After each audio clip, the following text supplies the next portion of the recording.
Hello class 7.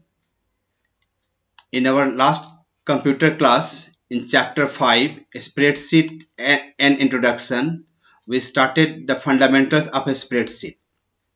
So in our last computer class we have discussed advantage of spreadsheets.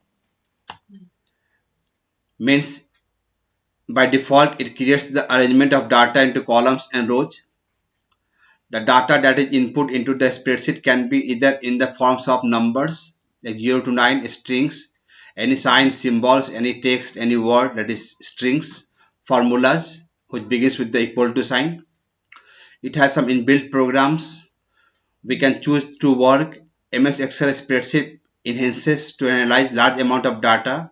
Then we discuss how to start the MS Excel different way.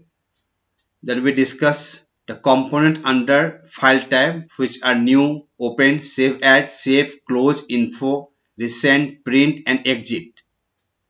Okay, we also discussed in our last class about the components of MS Excel spreadsheet.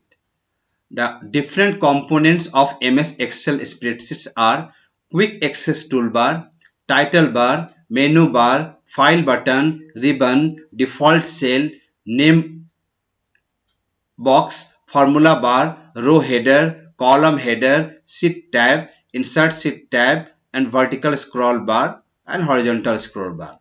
So all these things I have showed you in the last computer class. In today's class we are going to begin commonly used terms in a spreadsheet. The terms which are commonly used in a spreadsheet. First one is worksheet. What is a worksheet?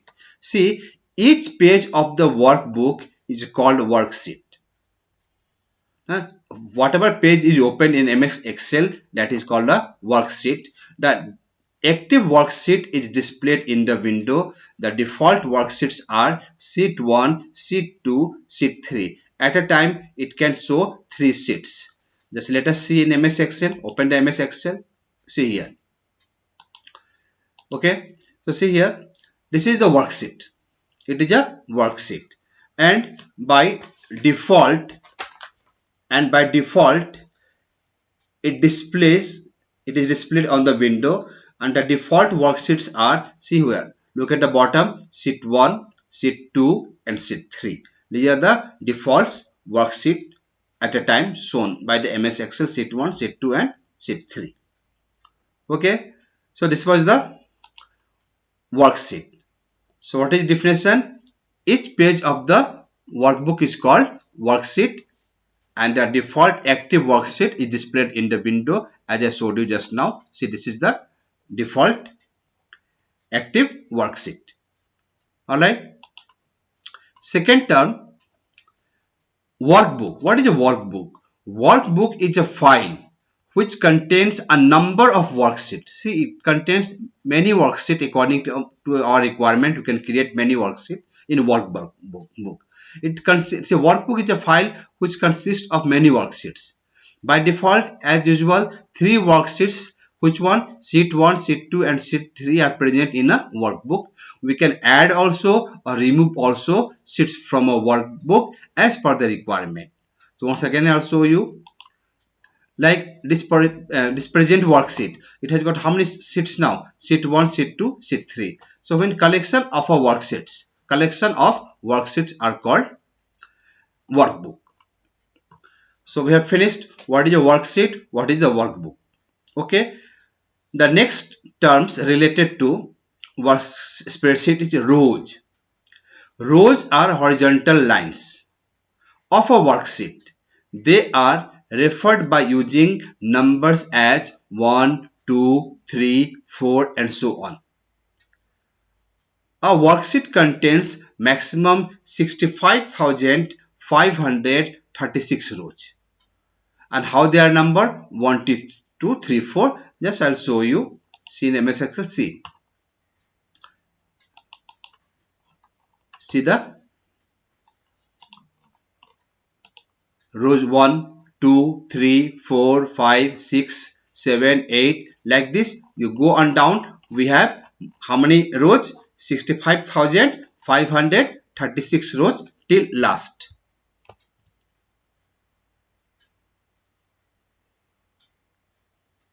Okay, so how many rows are there? 65,000. So this way horizontally it is called rows. Row 1, row 2, row 3, row 4, like this. It is number of rows. And how many rows are there? 65,536 rows.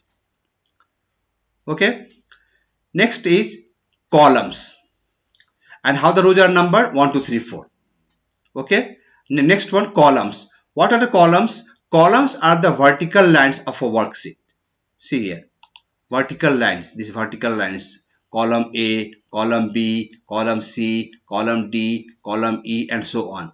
These are the vertical. Rows are horizontal, left to right. Rows are, and columns are top to bottom, up to down.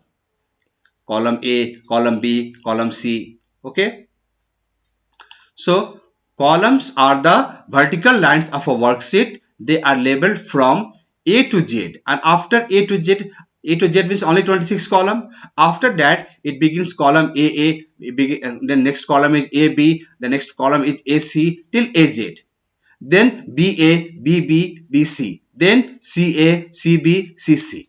Like this we have total 256 columns. See, like this we have how many columns? 256 columns are there.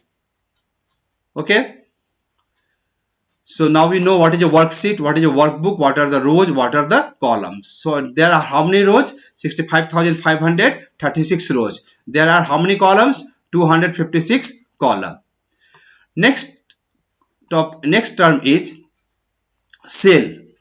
A cell is the smallest unit of a worksheet. See, this is the smallest box of a worksheet, which is formed at the intersection of rows and columns. When rows and columns are intersected, so a cell is formed, and it is the smallest unit. Each cell has its own cell address for reference. Okay, I'll show you now how the address comes. The address of a cell consists of the column letter followed by the row number. First will be the column letter like A1, and then the row number. Just see, look here. So this is a default cell. Cell A is selected now. So which one is selected? A1. Now come here. Now it is D7. The D is the column number. A row number is 7. Now come here. This is K12. The K is the column number and 12 is the row number. Now come here. S27. The S is the column number and 27 is the row number. Okay. So like this. And by default is first one is selected, that is A1. A1 means column A and row 1. So this way it shows the cell. So it is the smallest unit of a worksheet which is formed at the intersection of a row and a column. And each cell has its own address. First columns is letter is showed, and then row number, as I showed you just now. Once again see, like A1, like E3. The E3 means column E and number 3. Okay. So this was what is a cell. The next term is what is a cell pointer. A cell pointer is the rectangular highlight that indicates the active cell. It moves on the worksheet either by using arrows key or by using mouse. Just so see this rectangular box. See, by clicking it moves. Wherever you click, that cell will be selected and the address also will be changed. So this is called cell pointer. What is called? Cell pointer. And it moves on the worksheet by using the arrows keys up or down. Just see, I am using the arrows key now, up or down, or we can use the mouse and click anywhere and that cell will be selected. So this is the cell pointer. Okay. Next, the last topic is last term of today's class, active cell. The cell in which cell pointer is located in a worksheet is the active cell. The cell in which cell pointer is located in a worksheet is the active cell. It has a dark boundary around it. It is also called as the cell. The cell only is called the active cell which is selected. I'll show you now which is active cell. A1. Now select to E. Now E6 is the active cell. Now N6 is the active cell. Now F22 is the active cell. Now L18 is the active cell. So this is called active cell. Okay, so this is a cell pointer. The cell in which the cell pointer is located in a worksheet is the active cell, and it has a dark boundary. I just showed you. See, it has got a dark boundary. All right, and you can move the cell pointer to make any other cell. I just showed you with the help of arrows key or the mouse. So in today's class, you learned the commonly used terms in a web spreadsheet, which are worksheet, workbook, rows, columns, cell, cell pointer, and active cell. So please learn these definitions. Thank you.